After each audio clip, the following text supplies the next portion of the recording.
Doctor साहब नमस्कार, बहुत बहुत स्वागत है आपका। आपने बहुत सारे ग्रंथ लिखे हैं और ज्योतिष पे बड़ा सीरियस काम आपने किया है और बहुत उसकी वर्थ है। एक ऐसे ही ग्रंथ हमने आज मंगवाया है आपकी लाइब्रेरी से, भृगु संहिता। मैं अपने दर्शकों को भी इसका कवर दिखाना चाहूंगा और मैं अपने कैमरामैन रमेश जी से निवेदन करूंगा कि इसका थोड़ा सा क्लोजअप करके हमारे दर्शकों को दिखाएं। भृगु संहिता सबसे प्राचीन पुस्तक और बहुत ही ऑथेंटिक और ज्योतिष विज्ञान की आधारशिला हम कहें तो कोई अतिशयोक्ति नहीं है। इस पुस्तक ने ज्योतिष की दिशा में और ज्योतिष के क्षेत्र में जो महत्वपूर्ण उपलब्धि की है, जो अपना योगदान दिया है, वो उसको हर व्यक्ति जानता है। जब हम भृगु नाड़ी संहिता की बात करते हैं, भृगु नाड़ी टेक्निक की बात करते हैं, इस पद्धति की बात करते हैं, तो इसके बारे में थोड़ा सा हमें बताइए कि ये पद्धति क्या है और कैसे काम करती है। देखिए, आमतौर लोग कहते हैं कि भृगु संहिता है हमारे पास, तो वो पुराने लीव्स हैं, उनमें कि लिखा हुआ है। तो हमारे ऋषियों जो बहुत ही साल पहले थे, उन्होंने अपना एक विवेचन करके कि हर मिनट हर सेकंड पे इस तरह का ग्रह होंगे और उसकी ये पत्री बनेंगे और उस पत्री का अगर ये आदमी की ये पत्री होगी तो न्यूनतम उसकी लाइफ इस तरह चलेगी। तो वो चीज़ आजकल मिलती है पत्रों में, लोगों के पास है। लोग उसको गलत भी बताते हैं, कहीं भी उपाय लिखे हैं, लोग उपाय बता देते हैं, ये भी करो वो भी करो, मगर वो एक बहुत बड़ा एक वो है। तो वो जो लिखा है भृगु ऋषि ने, उसके पीछे क्या आधार है, उस आधार के खोज मेरा लक्ष्य रहा है। और मेरे पिताजी थे, वो भी गवर्नमेंट सर्वेंट थे और सीनियर, तो वो भी इसी जो इसको मतलब not as a profession but as a hobby करते थे। तो उन्होंने भी बहुत सारे चीज़ों की किस तरह, जो कि मैंने इस किताब में भी लिखा है कि मेरे पिताजी की पहली किताब थी ये भृगु संहिता, किस तरह उन्होंने भृगु संहिता का बहुत सारा करके कि जब भृगु ऋषि ने भी कुछ करा होगा तो कोई लॉजिक से करा होगा। कोई ये तो था नहीं कि उन्होंने ध्यान करा और लिखते गए, तो कोई लॉजिक से करा है। तो वो लॉजिक क्या है उसके पीछे, हर साइंस के पीछे लॉजिक है। चाहे कोई आता हो, चाहे आप तंत्र कर रहे हो, चाहे मंत्र कर रहे हो, चाहे आप कर्मकांड कर रहे हैं, सबके पीछे एक लॉजिक है। और अगर किसी आदमी को लॉजिक नहीं पता और फिर उसका उपयोग कर रहा है तो एक बेवकूफ बनाने वाली बात है। क्योंकि आप वो सिक्के को भी हेड और टेल करोगे तो 50 बार हेड आएगा, 50 बार टेल आएगा, तो 10 में से 5 बार आप ठीक ही होंगे। तो मैं इसको मतलब, क्योंकि ये मेरा वो नहीं है एक मतलब जिससे मैं पैसा कमाने का जरिया नहीं है एस्ट्रोलॉजी मेरे लिए, तो मैंने ये किताब में वही कोशिश करी कि क्या प्रिंसिपल्स थे जिनसे ये प्रेडिक्शन होते हैं। डॉक्टर साहब, आपने बताया कि हम इसमें लॉजिक की बात करते हैं, एक तकनीक की और विज्ञान की बात करते हैं। जो बाकी विधाएं हैं ज्योतिष की, उनमें और भृगु संहिता में फर्क क्या है? बाकी विधाएं जो ज्योतिष की हैं, जैसे पराशर है जो कि लोग ज्यादा इस्तेमाल करते हैं, उसके अंदर आपका समय बिल्कुल ठीक होना बहुत जरूरी है।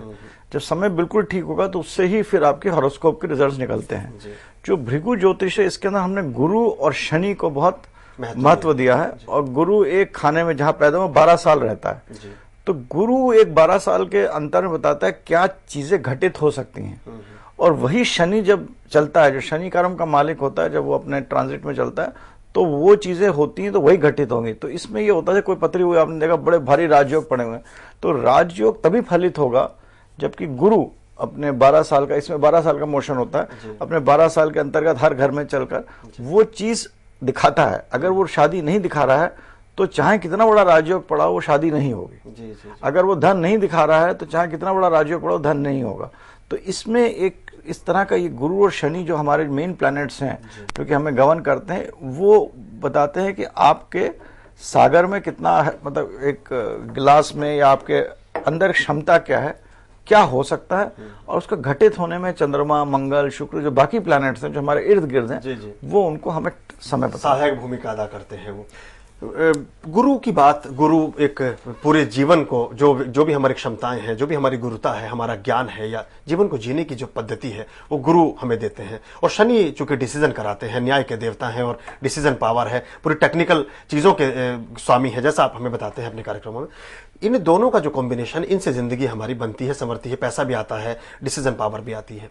जब ये ग्रह हमारी कुंडली में खराब पोजीशन में होते हैं तो क्या क्या नकारात्मक इफेक्ट जाता है? नहीं, जैसे हमारे हिसाब में गुरु जो है हर 12 साल में एक राशि में चेंज होकर अगले राशि में जाता है, वो लग्न बन जाता है। वो लग्न जैसे आपका गुरु कहाँ है? जी, मेरा गुरु दशम में है। दशम में है। और कौन से चंद्रमा के साथ कौन से राशि में है? राशि है शुक्र। तो 7 नंबर हुआ। 7 नंबर। तो 12 साल तक हम 7 नंबर में उसको लेंगे। बिल्कुल। तो वो 12 साल का जो होगा वो 7 नंबर में, और उसकी क्या मतलब रिलेशनशिप है उससे रिजल्ट आएंगे। फिर जो अगला 12 साल होगा वो गुरु आपके 8 नंबर में जाएगा, मतलब आपके 7 से 8 मतलब वृश्चिक में जाएगा। फिर उसके हिसाब से क्या आएंगे, तो 3 चीजें हम देखते हैं।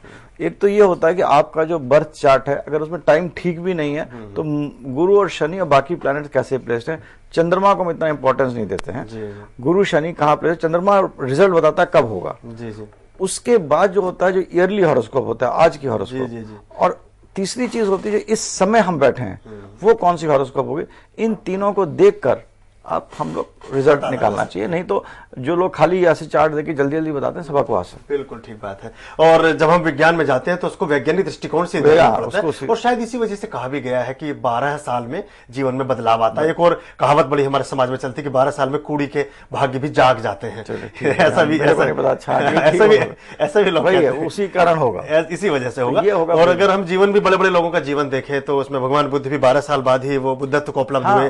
रामचंद्र जी भी 14 साल का वनवास था, लेकिन बाकी 2 साल में तो झगड़ा ही करते रहे और सब चीजें चलती रही। महाभारत में भी 12 साल उनके थे और 1 साल अज्ञातवास। तो कहीं ना कहीं ये 12 साल का मामला। डॉक्टर साहब ने बताया कि हम गुरु जो है 12 साल एक जातक की कुंडली में एक स्थान पर रहते हैं, फिर 12 साल बाद अगली राशि में वो परिवर्तन। 12 साल तो रहते हैं एक स्थान पर, मगर वो 12 राशियों में उस 12 साल का उसका प्रभाव, उनका जो फलक्रम होता है वो 12 साल तक, वो 12 साल तक आता है। तो कई बार देखा जाता है कि एक व्यक्ति आज बहुत कामयाब है या बहुत अच्छे ढंग से बिजनेस चला रहा है, कुछ भी कर रहा है, फिर अचानक परिवर्तन आने शुरू होते हैं। तो ये ग्रहों के परिवर्तन से ही सब संभव होता है। बिल्कुल बिल्कुल, कि अभी बिल्कुल ठीक चल रहा है, सब बिजनेस नंबर 1 है, आप जो है विश्व की सूची में आपका नाम आने लगा है, और फिर कुछ ऐसा उठापटक होती है कि आप रिसेशन के शिकार हो जाते हैं या कुछ भी हो जाता है। आजकल हो ही रहा जो आजकल चल रहा है। अभी क्या लगता है आपको, आपने हालांकि जो आपकी भविष्यवाणी रही है वो सब ठीक रही है, अगर हम, क्योंकि देश की कुंडली पर आपने बात की है, देश की कुंडली में गुरु की जो पोजीशन थी आपने पहले भी हमें बताया था, अभी कुछ संकेत बदले हैं, सरकार बदली है, अगले 6 महीनों में कैसा कुछ रहने वाला है देश में? मतलब अक्टूबर के बाद ही कुछ मतलब बेहतर होगा। दिवाली 15 अक्टूबर के बाद, 15 अक्टूबर जब गुरु डायरेक्ट होता है उसके बाद कुछ बेहतरी की तरफ देश का मामला, पर अक्टूबर तक टाइम खराब है।